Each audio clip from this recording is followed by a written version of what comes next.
thanks for the makeup biography. He promised me yesterday that he'll come up with something unless I send him the stuff in time. So it's definitely more interesting than what I actually do.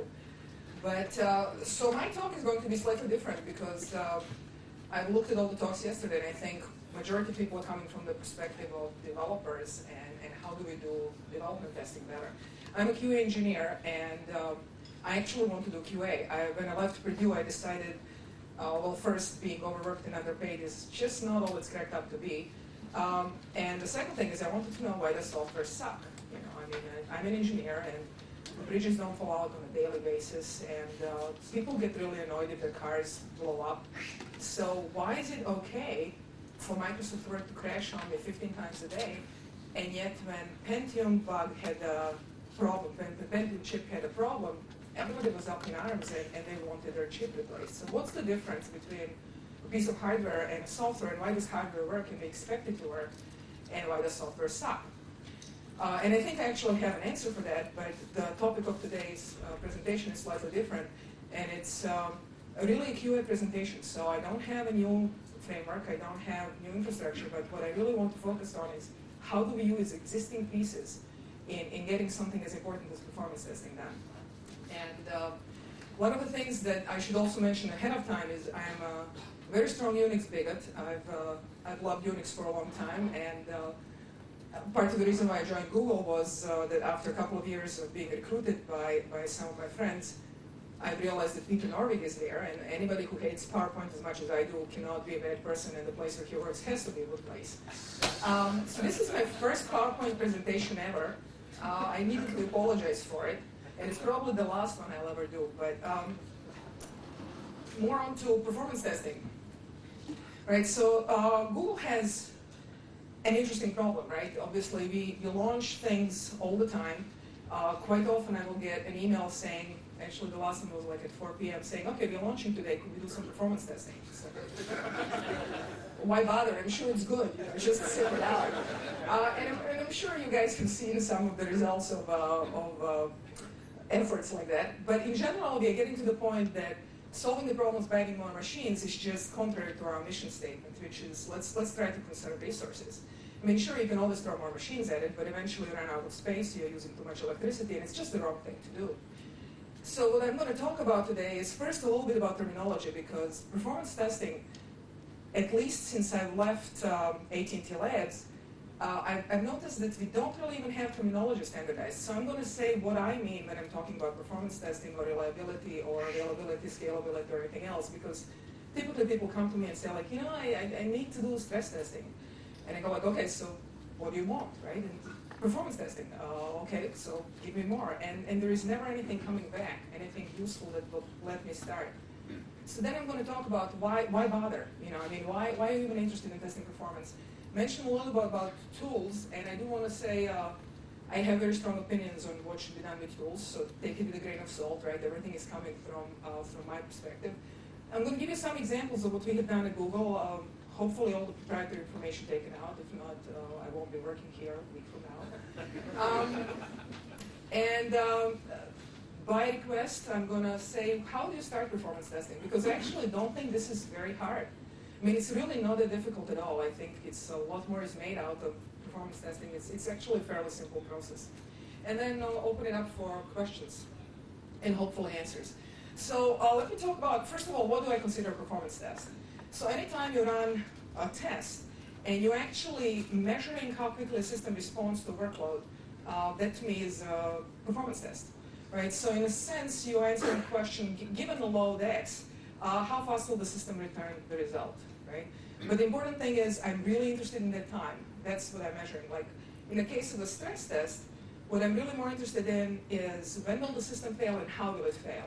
I don't necessarily care about how fast the response times are, but what I really want to know is under what load will the system fail. And hopefully it's going to do so gracefully. I mean, I really don't want it to blow up into people's faces. Load test, for me, means I'm putting certain load on the system, and what I want to find out over a prolonged period of time, how will the system behave. Typically, the load that we're talking about is reasonably high load, right? So if I'm putting one query a second on a Google system, it's a load test and I can hold it for months, but it's not going to give me any useful results. But in general, for my load tests, and I'm going to mention that later on, we try to use about 80% of the maximum load that the system can handle and see what happens if you're running the system under that load for a long period of time. One of the things that we typically focus on at Google, and we're trying to benchmark all of our properties, is basically create benchmarks for any particular feature, any service that we have, and then constantly run and continuously run benchmarks to understand how the code changes and evolves over time. And so a benchmark test, most important to us, is, as the slide says, it's simplified, it's measurable, and it's repeatable, right? Those are the three things that are very important to me. And in general, so I like benchmarks when they're used right. They tend to be misused in the world because typically the vendors will use benchmarks to game the system so that they will sell you their product and say, but look, on TPCC we do so much better than X company. And if you use them in that way, then you're completely misusing what their purpose is. But basically what benchmarks to us mean is let's try to figure out what the customers or what the users are doing out in the real world. And then let's extract some subsystem or subset of those operations that we can reasonably easily recreate and that it reasonably well represents the behavior of the system. And then every single time when we make a code change, let's run that benchmark and find out, did we mess up the system to the point that it's unusable, or did something really change tremendously? So we tend to do a lot of benchmark testing. Now, tied into this, and typically when people are talking about performance testing, what they're really interested in is scalability testing and a little bit of performance profiling. And scalability means if I increase a particular resource, so for example, on a typical system where I may have clients and then some front ends and a load balancer in front of them and then back ends and so on, what if I have 5 front ends as opposed to 10 or as opposed to 15? If I double the number of front ends, how will my throughput change? Or if I double the memory in the machines, how will the throughput change? Or what if I change the processor? So some particular variable is being changed, increased or decreased, and I want to understand how does it affect the performance of the system or the throughput of the system and what can I do with it. Performance profiling is something that the testing group at Google doesn't do much of because it's usually done by development. And what we have found out is that typically we can remove 80% of the problems with the testing effort. Profiling tends to be tedious, expensive, fairly difficult. You're running on a specially instrumented code, and you really want to do it only when there is no other solution, right? So in a sense, let me first go for the low-hanging fruit and run my tests and run some benchmarks and find out why is your system failing, how, and where. And then, and only then, if we know that the problem is right here, and I can't figure out any better way to understand exactly why, let's run some performance profiling tools and figure out, which particular routines are being called, how often are you calling them, what is your heap size, how much time are you spending in each routine, and then find and figure out which routine should be optimized and made faster. Tied again into performance testing, reliability testing. So typically, when I was at AT&T, we would run for about a month at a time after everything was done, just to find out that the system can actually stand up and contain and then basically work fine with the load for a prolonged period of time. So basically, reliability testing, and I honestly believe that you should do it on pretty much any product that you have, run for at least 72 hours, and find out how is your system handling the load. You'll find out strange things happen. People are running background processes at 2 a.m. because nobody else obviously uses the system at 2 a.m. And you'll have a developer saying like, okay, so I'll just transfer these logs from here to there. And so if you're not hitting that time period, you will never realize that there is a huge performance impact at that particular point in time. Availability testing tied to reliability. And I know Michelle and I have had a big discussion because he doesn't like the term reliability in this sense, but it's when people talk about 4 nines, 5 nines, and so on, that's what they're talking about. Availability testing is something slightly different, and it basically says when a system fails, how quickly will it come back up? So if you have to take a hit and if something goes down, you really want to be back up as quickly as possible and taking money from people. So availability testing tells you, okay, so finally something has failed, but can it be back up online very, very quickly? And in case of a company like Google, where we have systems failing really all the time. Our systems are designed so that we know that at any point in time there is probably at least 1,000 machines failing right now. Our systems are designed in such a way that nobody should ever be able to see that, because we basically buy crappy hardware and say, hardware sucks, so let's handle this in software, and it works really well. Now, the most important question to me is, when people come and say, I want to test performance, and I'm launching today, why do you want to test performance? And one of the common answers is because there's a checkbox over here and they say I have to have performance testing. And in that case, I just go like, okay, so here's a red marker and just check it off. And you're done, no problem. So in general, you should want to test performance for one of these reasons, right? So you want to find out, can my application support what I think the customers will want, right? So in case of Google, you will see that on Google search, we are absolutely paranoid about how fast we get those results back to you. And if you look in the upper right-hand corner, one of the rules is it has to be less than a second, but we typically return the results in like 0.1 seconds or something like that. I mean, this thing has to be fast because it's one of the things that we say. It's our kind of trademark and distinguishes us from the rest of the world, and we will return the results faster to you than anybody else. One of the more important reasons is if you have some sort of legal requirements, or if your department has promised certain things. So in case of Google, we actually manufacture an appliance that we sell to the companies. It's the only product, I think, that we sell. We sell to the companies and basically searches your internet. And when we manufacture the appliance, there are certain guarantees, and we say, okay, so you can support this many queries per second if you have this many documents searched. And when you say that, you actually have to have the data to back it up, because if you don't, you can run into trouble. I mean, you can have customers going, and well, can you prove it? And performance testing will help you with something like that.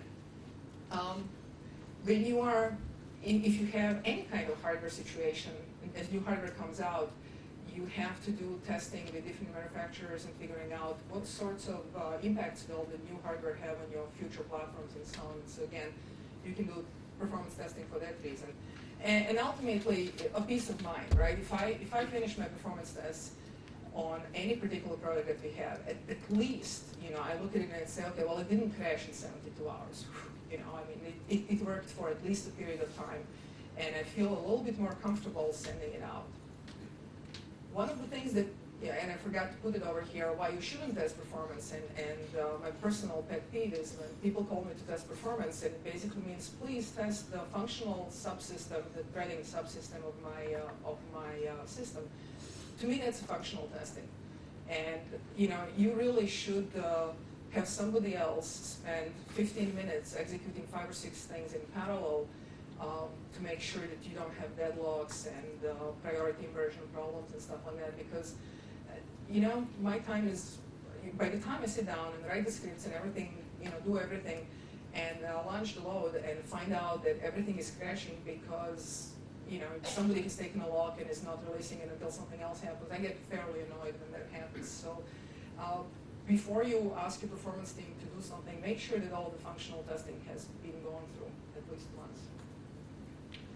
Now, the reason why I think people consider performance testing really hard is that quite often when you're starting, you don't really know how to set things up and how to organize things, and you end up discovering all these things that really should be published somewhere, but they're not. But if you set everything up correctly to begin with, it's really not that difficult. So what do you need? You have a system under test, right? This is the machines that somebody's going to deploy something on, and this is the thing that you have to test, right? Other than that, what do I need? I need machines that will generate the load, right? I need the machines that will be monitoring, and those could be the same as so 2 and 3 can be the same machines, but they don't have to be.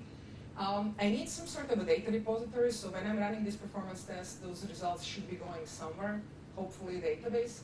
And then I have to have some way of displaying the results. And my one and only attempt at creating a graph. So basically, this is what the performance testing system looks like. And in all honesty, if you are testing more than one application, the only thing you should have to change is the red thing over here. Everything else should exist. Okay? Everything, the system doesn't change. So once you have all of the other parts, the stuff on the left changes, so somebody's installing different software over here. But I should have my load generating machines, and I should have a piece of software running on them, and the only thing I need to do is create a script for it. The monitoring scripts should more or less be the same. Hopefully, your company is not inventing the new monitoring systems for every new application that you have. The results parsing and aggregation, as long as you're not changing your load generating software, the results parsing and aggregation scripts remain exactly the same, but you have that.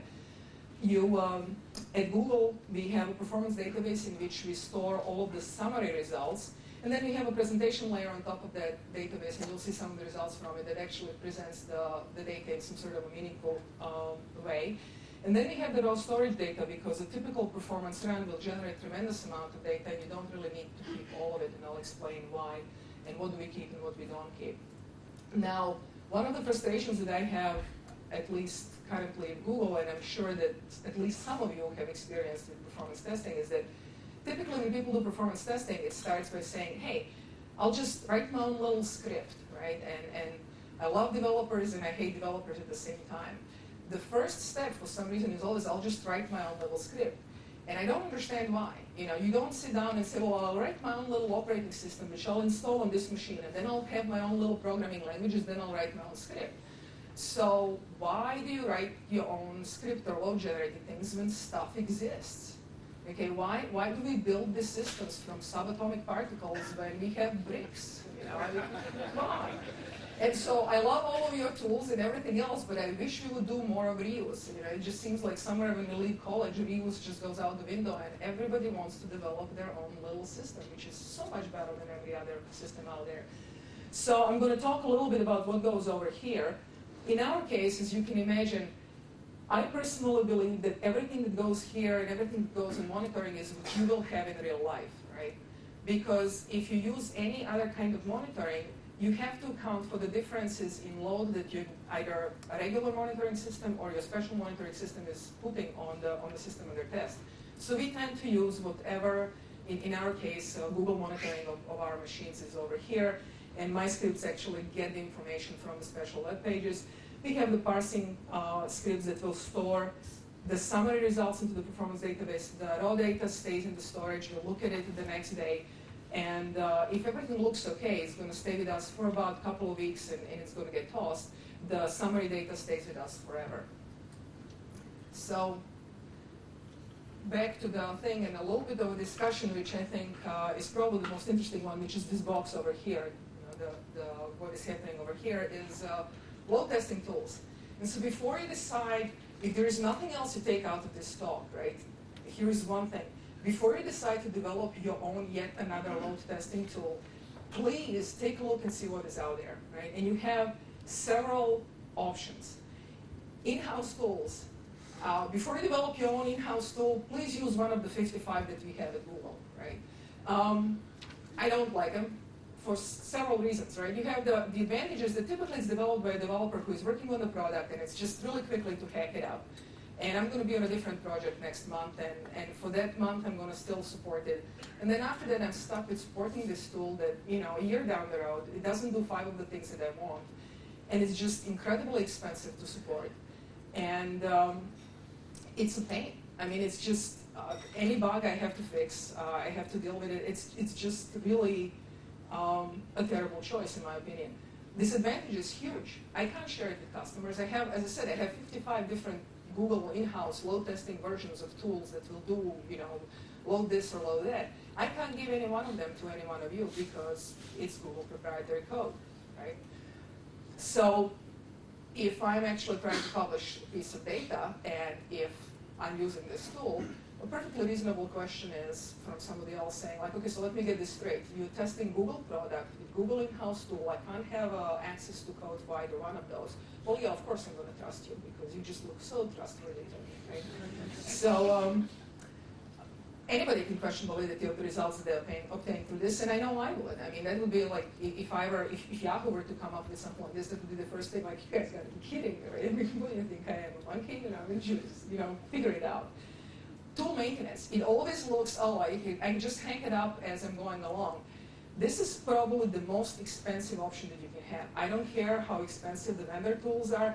This is the most expensive way to go because you will end up having a full-time engineer supporting this tool for the rest of its life. And engineers are kind of expensive in Silicon Valley. So vendor tools, right? So these are the companies like Mercury, Segway, Webload. You know, they make their money by selling you this product. And I don't have a problem with that. I think their products, some of them do pretty much a decent job. The problem is their pricing structure is just ridiculous. You know, you have, look, if anybody has $250,000 extra, see me after the talk. I'll help you out. You know, but why in the world would you spend this much money on a tool that doesn't do anything that your open source tool doesn't do? And I'm going to talk about those at last. So go and check them out. Another thing is these guys will get you into a room and spend 3 hours going through like the slickest PowerPoint presentations that you have ever seen. And by the time you're finished, you will feel that you've just lost at least 6 IQ points. I mean, every minute, right? So I honestly consider them guilty of like wasting at least 5 hours of my life at different points in time. The tools are professionally developed and maintained, right? So you get the bug fixes reasonably easily. Results can, so one of the nice things about these tools is in some companies, and I don't know whether yours belong into one of those, they create the reports, totally meaningless reports, but like really pretty. And majority of managers, that's all they want. I mean, that's what performance testing means. Give me a graph that looks really, really pretty that I can show to somebody else. Nobody will know what is going on, but we can check off the box. These tools are really geared well for doing that. And you can't do that with JMeter, but LoadRunner, Webload, Segway, Silk Performer, fantastic. In my opinion, they're extremely expensive, and they don't give you the value for the money. They all have proprietary scripting languages, and some of them will tell you, like, oh, no, we are using C. That will be Mercury.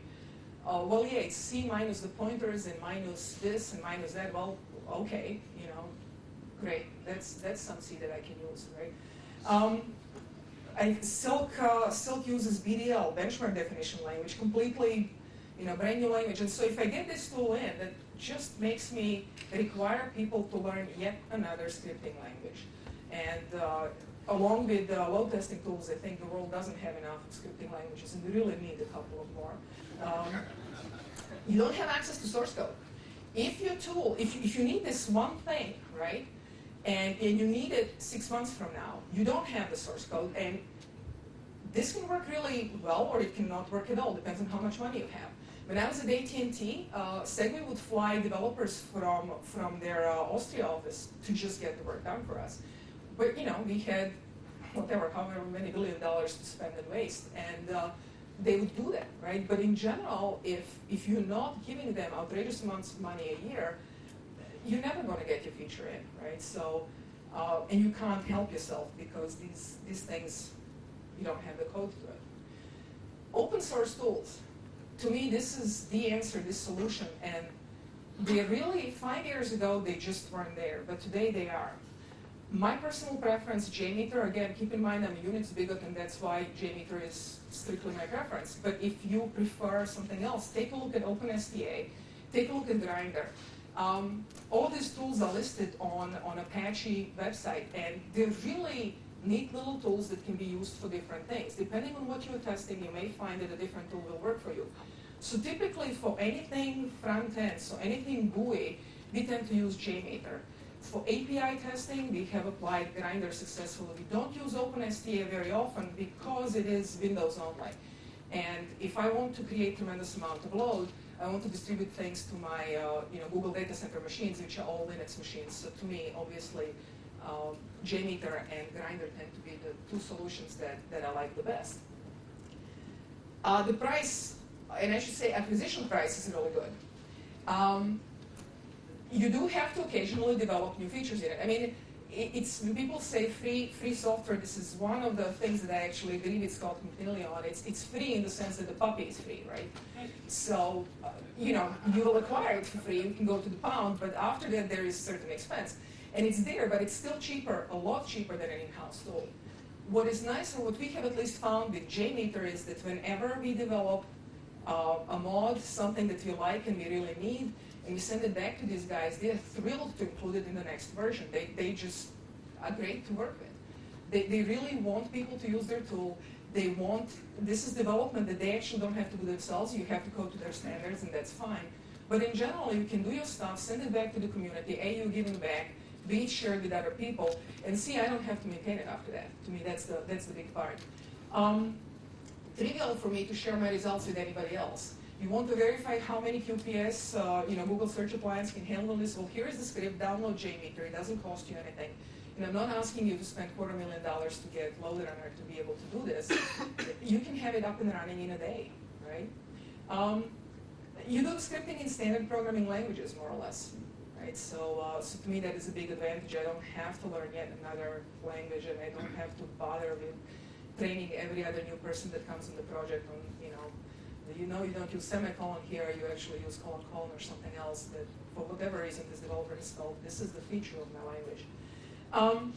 Disadvantages, support for protocols. I think this is one place where vendor tools are actually stronger. They support far more protocols than open source tools, but as long as you're staying in the web space and you're looking at HTTP, HTTPS, I'm at POP3, the open source tools are pretty good.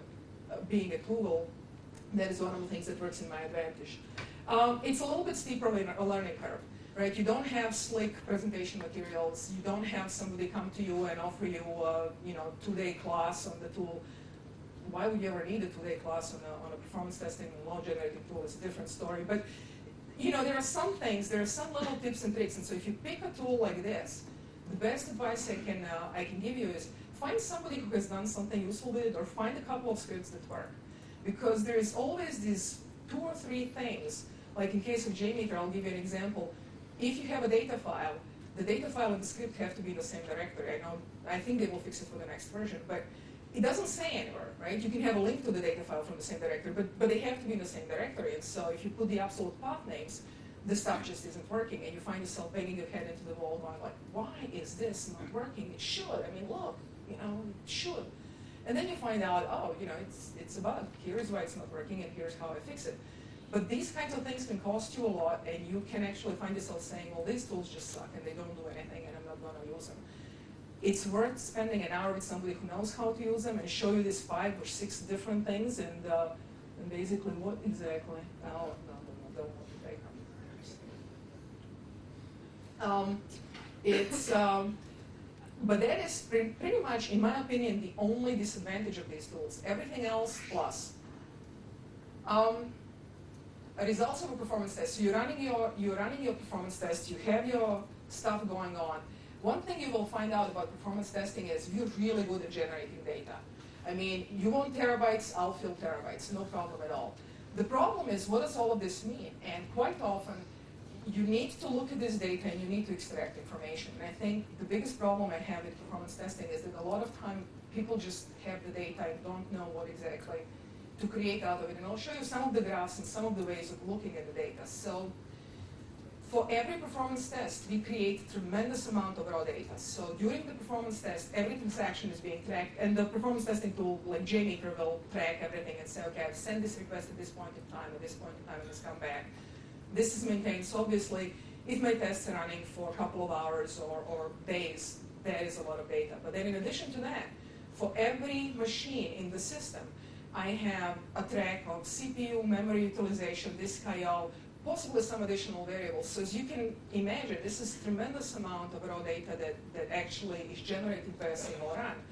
Multiply by the number of systems that we have, multiply that by the number of tests that you run, and you realize even at Google, pretty soon you start running out of disk space, right? So I'll show you a couple of things now and a couple of examples of a typical performance test, right? So this is a very short performance test. You're called on a project. People are speaking a completely different language. This, I think, was our ads folks. And they have their own words for everything, and you have no idea what they're talking about. And you'll see here we've called users as normal users and premium users, and they actually have a different terminology. But I don't know their system at all. And we need to get the performance tests quickly out because we know that we're having problems. So what we do first is say, okay, so you have 2 different kinds of users. Where are you guys having problems, right? And so, well, we're having problems with this feature over here. People have been pissed and been calling us and saying, you suck, right? Okay, so I don't know at all. I have no idea how the system is performing. The first thing I'm going to do is I'm going to pick what I consider, or what they've told me are the most important variables, right? So we have these two different kinds of users. We're looking at this one feature, and I'm going to find out, okay, I'm going to keep a certain set of users, in this case premium, fixed. And I'm going to vary the number of normal users, run short tests. This is what, 300 seconds. So about 5 minutes tests, just to see what is the system doing, how is it responding. And as I said, in this particular case, since I/O was not interesting at all, it's not listed on here, what I'm plotting is the memory is the red line, the CPU is the green line, and then my throughput is the blue line. And I should also say the scale on the left is the throughput scale, and the percentage scale on the right is the scale for the CPU and for the memory. And so I'm going to repeat this with a whole bunch of variations for the number of normal users, and this is on a small subsystem that we've set up. And what I'm really looking for is the blue curve, not the blue curve, but let me see, the red curve, I think. Yeah, the normal user throughput. This is the curve that I'm looking for, right? This is I want to find out, as I'm increasing the number of normal users, which is the load on the system, what is happening with my, in this case, reports per second, what is happening with my throughput. And what I also want to find out is which particular resource of the system is going to be exhausted, right, and at what point in time. And notice that already at 8 users, my CPU is going up to about 100%, right? So on some level, what I'm doing here is a stress test. I keep increasing the load, and for every one of these runs, I'm trying to figure out, okay, how much of my resources is being consumed, what is my throughput, and at what point in time will my system be exhausting at least one resource to about 100%. In general, when it comes to Unix machines, and if you're running Unix-based systems, I would say don't go above 80%. Unix is a wonderful operating system that will do anything you ask of it as long as something is not above 80% constantly, right? So the moment you start going above 80%, you can't trust what's going to happen. And so in general, we look at this and say, okay, let's go back to about 80% line. And that can be memory, that can be I/O, or that can be CPU. I don't care which one, but always stay below 80% of the usage. And so you run a stress test like this, and then you run a different stress test where you vary the number of premium users or the other parameters. And basically what you're looking for is your really optimal point where the system is going to get loaded the most, right? Once we've done all of this and figured out how the system behaves, we sit down and talk with the guys that actually do live support and find out what would make a decent benchmark, right? So I have my developers, they have new features, bugs, everything else to track, and what I really want to give them is something that will allow them to find out as quickly as possible, preferably within 24 hours, I've just introduced a code change that will really hit performance and the users out there badly. And therefore I should go back and fix that today rather than 2 weeks from now when I have no idea what I was working on and I have no idea why I did it. And so what we really do and how we do our benchmark tests is you'll see one of the cases over here. These are the guys that we were concerned about. These are our premium reports. And at some point in time, one of the candidates, so the purple graph over here is one of the candidates, and then suddenly we introduce a code change over here, and the performance has gone up by 100%. We basically doubled the amount of time that it takes to get the result back. Clearly, the developer didn't intend to do that, but was fixing a bug, doing something else. And if I can get this feedback, and to me, this is the biggest value of performance testing on a day-to-day basis, right? Because I can give the feedback immediately and say, hey guys, something has gone wrong. From yesterday to today, here's what I'm getting. They can look it up, they can just go to our front and actually have graphs immediately generated for them. And every day in the morning they come in and they can look and see how is the recent code change or the recent build performing compared to the other builds. Right? And then you will see also that the follow-up builds have fixed the problem and immediately targeted the particular, both the bug and the performance issue so that we don't really have a problem when we go out live. But to me, this is the biggest value of performance testing that we're doing at Google, and that is instant feedback to developers. I can run on a nightly basis, they can trigger off the tests on their own. Everything is automated, all of the results go directly to the database, everything is tracked. We actually have, I should say, 2 different databases, so we can actually store the binaries that we're running on the machines at the same time.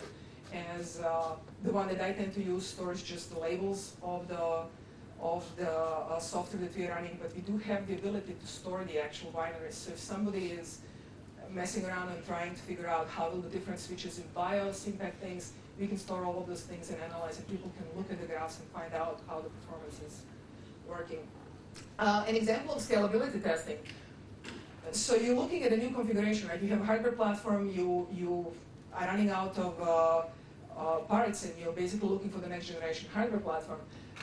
What is really interesting is working with finance people, because for them, like $20 is a lot of money, right? And so being a geek, I sort of, when I'm buying and building my own new machine, I always look at it and say, how much memory can I shove into it, and what's the best graphics card? And then you're working with these guys, and you're going like, well, it's only $20 between 1 gig RAMs and 512, and they go like, wow, $20 times a million machines. And so, oh, okay, whatever. I know I would never think about it, but they do. And so what we do is we tested 4 different memory configurations, and these were all tested on 5 to 10K HTML files. And just to also point out, this particular machine is really only sold in this range. So whenever we are testing, we go and test far out of the range that we know that we will sell the machine for. Right, so in this case, the index size was varying from 100,000 machines, it's a small machine, to about 1 million documents, sorry, 100,000 docs to 1 million docs. Testing on 5 to 10K HTMLs is very important to us, because the average size of an HTML document out on the web is about 7K. We also test on the larger files, because obviously if you're crawling Word documents or PDF files or anything else, we actually convert those, we store them, and they're much bigger. But if a company is interested that they have only HTML docs, chances are their sizes will be about in this range. And so one of the things that happened, originally we were just telling people, so we will guarantee you 5 QPS, and you can see it on the website, and we were always saying, like, okay, we'll guarantee 5 QPS. Well, if you take a look for the machine that is selling within 100,000 documents to 200,000 documents, we are actually doing 50 QPS, right? But you cannot look at these systems as this is the throughput. I mean, it depends on what the condition is. And so one of the things that we ended up doing with our sales force is saying, like, you have to look at what the customer is going to do, because you're getting pounded by the competition saying, well, we can do 20 QPS under these conditions, and we are saying, well, we can do 5, when in reality I can do 50, depending on what my configuration is, how much memory you put. But even in the lowest, if you look at the configuration, whatever 3, even in the lowest form, I can do 45 or 43 QPS. So before you pick whatever is the lowest number down here at the bottom of the scale, I realize that you're talking about graphs. You're really modeling the performance of the system. You're talking about charts. You're talking about graphs. And that is the thing that should be presented to the customer, rather than some lowest number and then get pounded by somebody else who actually is presenting data in a more accurate fashion. We'll also notice one thing. Every single time we run a performance test, or if I'm unfamiliar with the system, I don't trust it. I'm a QA person by choice, and one of the things that I realized is that A, the systems will fail exactly in the place where the people tell me nothing could ever go wrong. B, developers are totally delusional about their own software. And frequently they will just forget about things that they've done 2 weeks ago. I know if it's not in my inbox, it's not going to get done. So I run every test. Here you have only 3 results for every set, but we run every test 5 times. I want to see that I have some sort of a statistical consistency. And depending on the software, you would be surprised how the results can be all over the place. And you go back to people and say, you have some serious problems. Because clearly the data is going to be a little bit off, and you have to do some statistical analysis. But if you are finding that your results are 50% or 60% off, you have a problem. Your system has a problem. Something is wrong. You don't understand something about it. So this is an example of a scalability testing. Now, I recently had an interesting conversation where a person said, like, oh, you don't really have to monitor memory because we know memory is not a problem. And you may know for a fact that memory is not a problem and you have enough memory and so on. The reason why I want to monitor memory is cases like this. Performance testing should not be used as a tool for finding memory leaks, but it can, right? And so this is one of the examples of many tests, and this is my per test data, right? So I look at this, and it's a relatively short run again, and I've had millions of graphs like this from the same machines where my memory red line was completely straight. And we come in the morning and my graphs are waiting for me, and I look at it and I go like, uh-oh, something is not very good, because this line has always been completely straight in the past, and now suddenly it isn't. What happened, right? And you file back email immediately to the guy saying like, so take a look at this chart. I think you have a memory leak, and you get back like, memory leak? Us, never, right? Oh, wait a second. Yeah, you may be right about this. And it's, the data doesn't lie. I mean, the machines didn't decide to hate you this day. But this is why you do monitoring, right? Performance testing, honestly, performance testing without monitoring, don't bother. Why waste your time, right? Go get a cup of coffee or something. You have to monitor the stuff. Do you have to keep this data forever? No, because majority of my runs, I'm going to come back in and say everything is okay. I'm just going to keep the summary stuff. I'm going to toss this data after 2 or 3 weeks because nobody really wants to look at it. But this one, the moment I have this one, people will jump on it and look at it and try to understand what is going on, because it's telling them, okay, I definitely have a problem. Once the problem is fixed, the data also goes, the summary data stays, right? The information stays. But all of the raw data that created this chart, why do I care about it a year from now? The problem has been removed, and that's pretty much the only thing that I'm really, really interested in. So I've heard that several people here are interested and have been told you need to do performance testing. And we're looking forward to the talk, because they're going like, okay, so I have to do this. I have no idea where to start. So I'll try to give you a hint. First of all, you've seen the setup, and I think I have another slide of it. You need to set up everything that will allow you to extract information out of your data, and that will allow you to use the data, right? So the information. So the database has to be involved, and in our case, it's MySQL, right? Again, we are heavily open source, and MySQL works really, really well.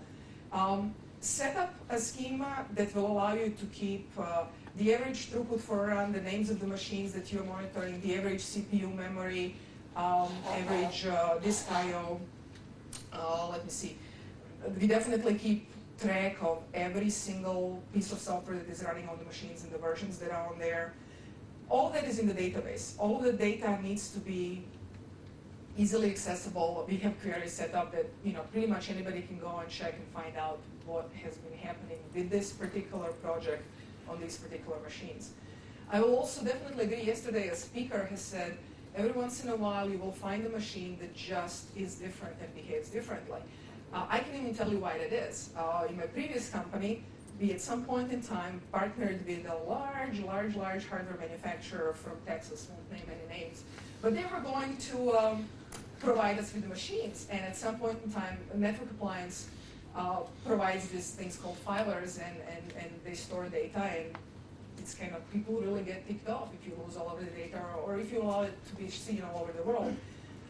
And so we started getting these boxes from the said manufacturer that were all supposed to be exactly the same. We found out there's about 4% error rate in the boxes, where you just got the wrong part in it. And we called them back up and said, so something's wrong, we're getting 4% error rate. And they said, oh, that just about sounds right. That's okay. So I would guess that, so if this particular manufacturer has that issue, I would guess that all of the others have error rates that are high enough. And so some of your boxes will be different. They're different because they have different parts, the ones you didn't order, but you have to realize that if you buy millions of machines, that will happen, and it's a good idea to test and know what's going to happen when you have to deal with that case. So first thing, set up a realistic environment, right? One of the most frustrating things is being told, okay, so here you have this Pentium 3. We would like to know how will this work on a supercomputer. What can I tell you? I can't really tell you much. But what I can say is, typically I can tell you what is the resource you're exhausting. And if you have never done any performance testing before, chances are you will be able to remove like 20% or so of the bugs that will cause 80% of your slowdown. Worked on every one of our projects. It's really 28-year-old works. Don't know why, but it does. So set up your system, understand what are the machines and what are they doing, and make it realistic. What I mean by that is, majority of Google developers are really great about testing, but we test with zero-size databases, right? Because you're a developer, right? You have your own little setup. You're not going to go out to the real world and create a serious database, and it works just fine on your machine. It's quick enough. And then I load a production database, and the stuff is not working at all. So if you're going to do any performance testing, make sure in particular databases are somewhat realistic. I mean, they don't have to be exactly the same as production, but they have to be the same order of magnitude. Otherwise, the results you're getting are just completely off. I mean, you can't really do anything with that, predict what's going to happen out in the real world. Once you have that, you can model and you can extrapolate, but make sure that, again, that you understand what are the risks and what are the problems that you can encounter. Second thing, execute a stress test. Find how your system is failing, find where it is failing, and then, as I said, depending on how critical your product is, 60 to 80%, it's, you pick it out of thin air, but on the Unix machines we find, don't go above 80%, and you'll be happy.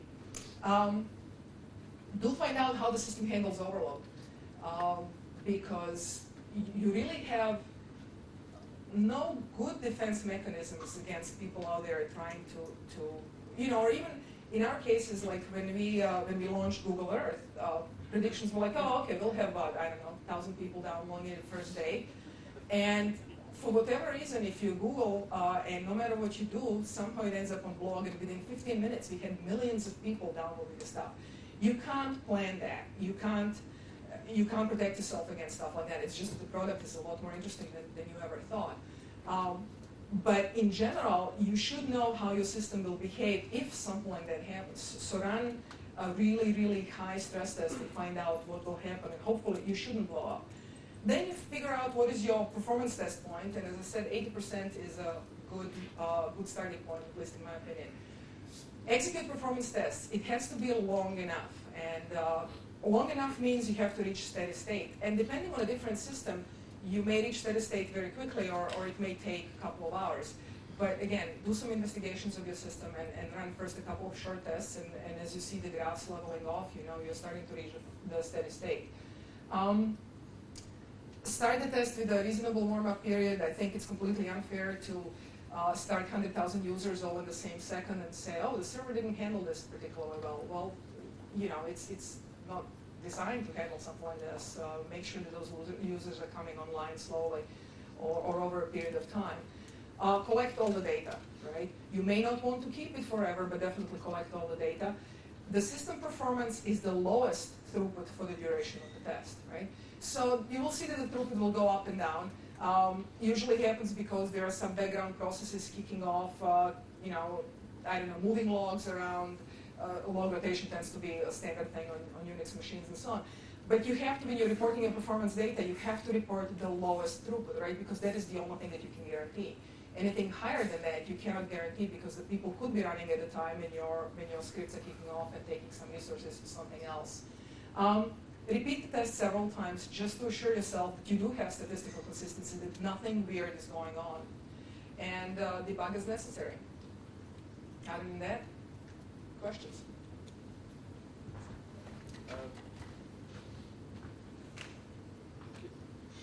Goranka, BJSS. When you take your 5 samples on your performance test, if you get one that's very out compared to all the others, what do you normally do with that sort of value? We try to go back and figure out why. So during all of this monitoring, I'm plotting some of the things over here and showing you, but we actually also look at what is running on the machine, which processes are running, and what is using resources. And that is how quite often you find out, oh my God, these people are actually kicking off this, what is supposed to be a low priority process that really does nothing, but it's running at like the highest level user, and then you can usually fix the problem with just slicing it down or something like that. But quite often people don't really realize everything that is running on a complex system. And in some cases you find that there are debug things left in there that people have forgotten to turn off. But we keep track of everything. So if I don't have that turned on, I will rerun all the tests with all of the tracking turned on to find out which process is causing the slowdown. What has happened? Because something must take place. So we do that. Thank you. Peter Freitling. Testing web pages with stuff like HTTP unit, that just tests maybe the HTML. How do you test the whole page, the images, the JavaScript, the style sheets in an automated way. Okay, so JMeter has been absolutely great for that purpose. There are a couple of things you can do. You can actually ask it to retrieve the images or not as you see fit, and you can ask it to verify any of the things, right? So I can actually make sure that the image it is getting back matches the image I think it should be getting back. Same thing with JavaScript. We have had no problems. We had to do some extensions to it, but they are already in the product now. Same thing, HTTPS, we've added, and that's going to be in the next version of JMeter. We've added ability to record over HTTPS to it, and they've assured us that it's going to come out in the next version. JMeter is actually an interesting, not exactly most user-friendly programming environment because it's kind of graphical programming environment, but when it comes to record playback and then modify things, it allows you to do a fairly nice job, and then what is, to me, the most important and the nicest feature is that I can kick it off on a command line, and I can run it in non-GUI mode, and I love it for that. No problems with all. Verifications of any of the things, everything built in, get it for free. Hi there, James Harvey from Encipher. Okay. Do you, you were talking about storing the... Sorry. You were talking about storing all the data from the test runs. Mm-hmm. Do you ever find that the act of collecting and storing the data affects the performance of the systems you're trying to test? I should have mentioned that. We actually monitor also the machines that are doing the collections and so on. So it's the monitoring machines themselves that are actually collecting all of this data. It's not the machines under test, right?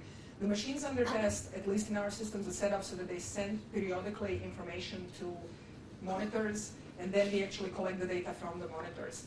We do monitor also our both load generating machines and our monitoring machines to make sure that they are not overloaded and that my performance data is not skewed because the machines. So yeah, absolutely. Thank you for bringing it up. We do monitor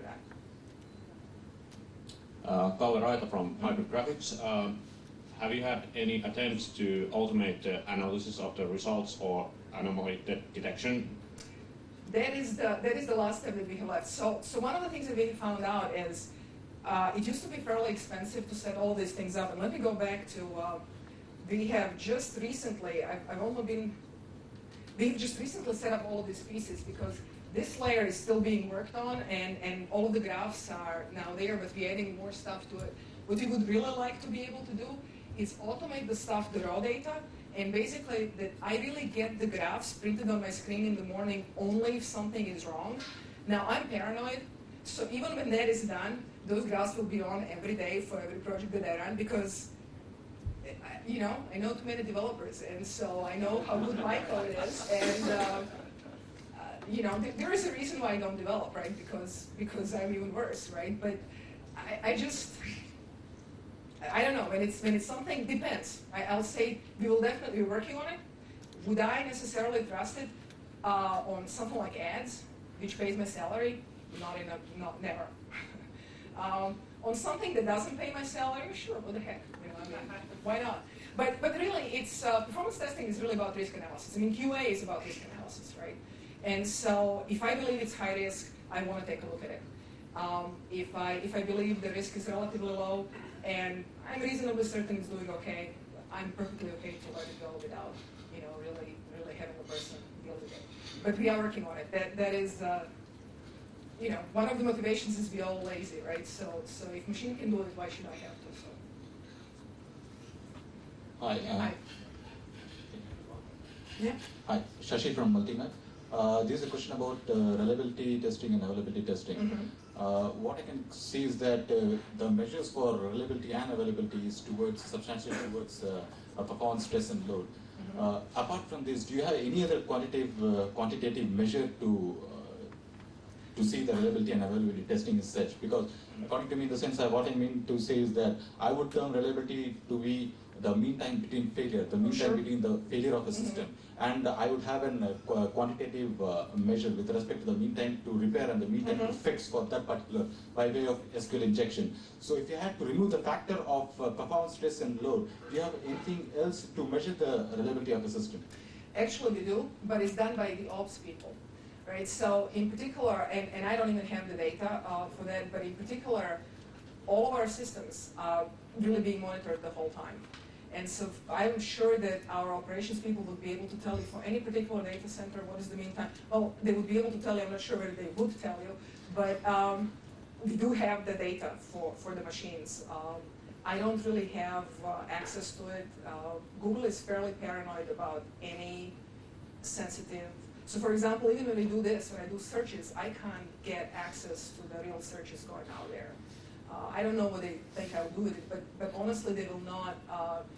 The level of clearance you would have to get access to any real customer data is really astounding because we're very paranoid about protecting the user privacy or anything like that. And we're equally paranoid about protecting information about our machines and stuff that is used. So I know we have it. I don't have it personally.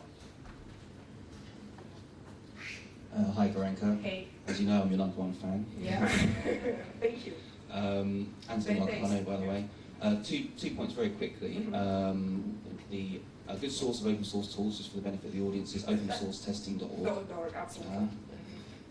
And the RSS feed, And that's also somebody aggregated on testingreflections.com. Yeah, I was going to say, I'm sure there's a blog somewhere that lists all of this stuff. But also, you mentioned particularly rapid feedback, which I think you quantified as being a day. Yeah, so in general, I run all of my tests overnight because they tend to be relatively long, and you have 5 in a sequence and so on, and so pick them up before I go home, and then in the morning they're there. So what suggestions would you have for developers who might want to get even more rapid feedback, say as part of their continuous integration builds, beyond just basic concurrency testing, perhaps with things like JUnit perf to help sort of augment that and get rapid feedback as part of their continuous integration build, so within minutes they know that they've actually introduced some fundamental performance issue and not have to wait an entire day for some of the basic feedback? So I would say go with a 5-minute test run because it's going to give you some information. I would still insist on nightly runs that are a little bit longer. But if you're playing with the parts of the code that are fairly sensitive and can impact performance, and you want to get the feedback, just run a 5 or 10-minute test run. Make sure that all of the data. One of the frustrations that I personally have is that a lot of times people, when they run performance tests, they don't realize that the information is important, and I'd like to capture all of that information, even if it's for some build in between or so on.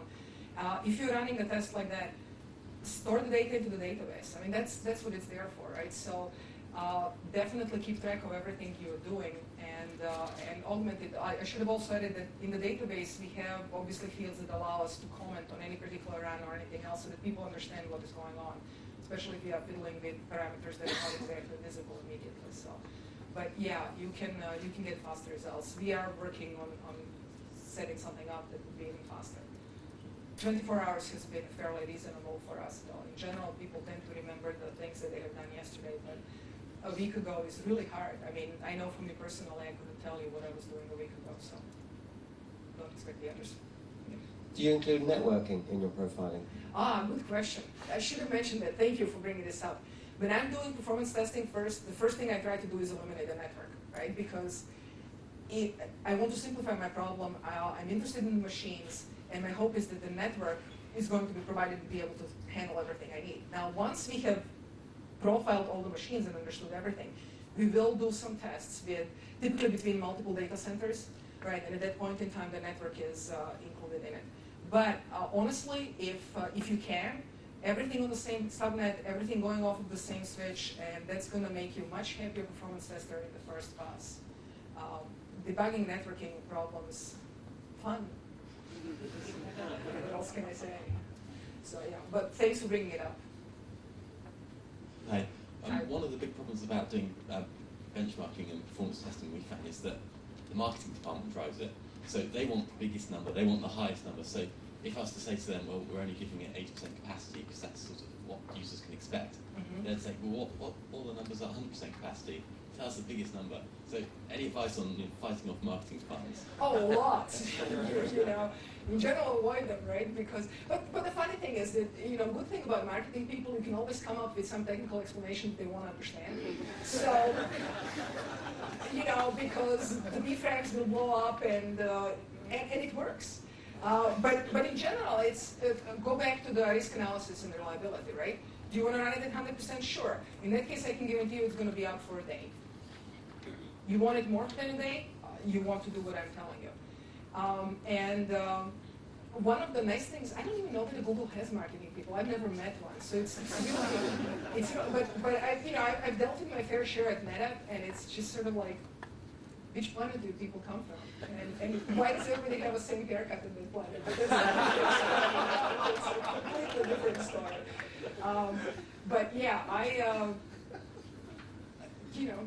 but I also get a lot in trouble, so you may not want to follow my advice all the time. Yeah, it's honestly the Unix. I honestly don't know. I've heard that actually Microsoft is also doing some similar things, but they go down to 60%. So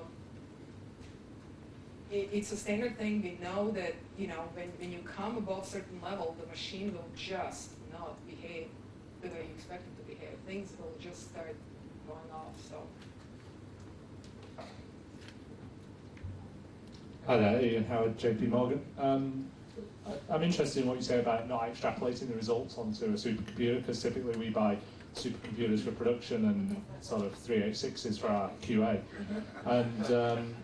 And consequently, when we do our performance tests, we get a certain set of results we're happy with, and it's actually, we find there's lots of failures, but we figure put it in production anyway, because it probably won't happen, and it generally doesn't. And I'm interested in how you square that circle, because clearly most people can't afford to replicate their entire production infrastructure for testing. I mean, maybe you can borrow it overnight, maybe you can take production data, but that's a very real problem that we have.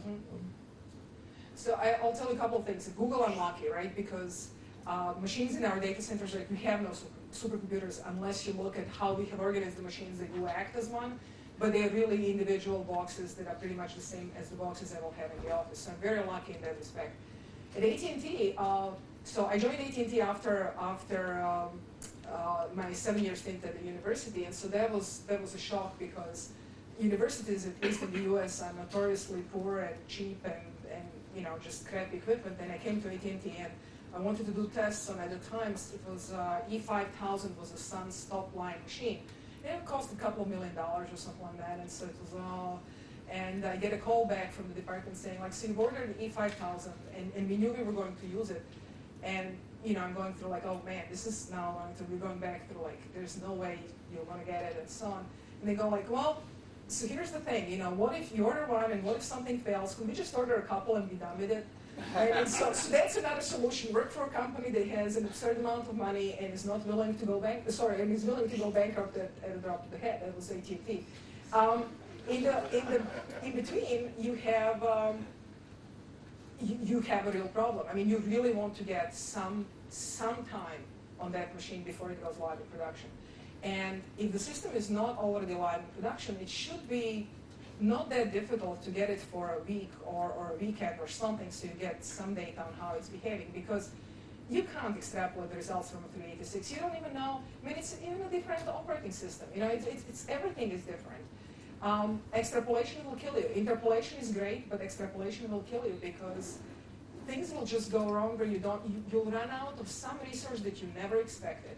I remember issues when our Solaris machines were not configured properly, and we had limited number of file handles, and suddenly I would get these 2-minute delays when nothing was happening, because the system was waiting to start recycling the file handles and reuse them so quickly, and so now there was like a 2-minute timeout on them. And you'll run into stupid stuff like that you can't predict ahead of time. The only, validation is the only thing that you can do. You have to go in there and you have to run a test. At least I don't know anything else you can do. Thanks very much, Goranka. Goranka, Bjedov, everyone.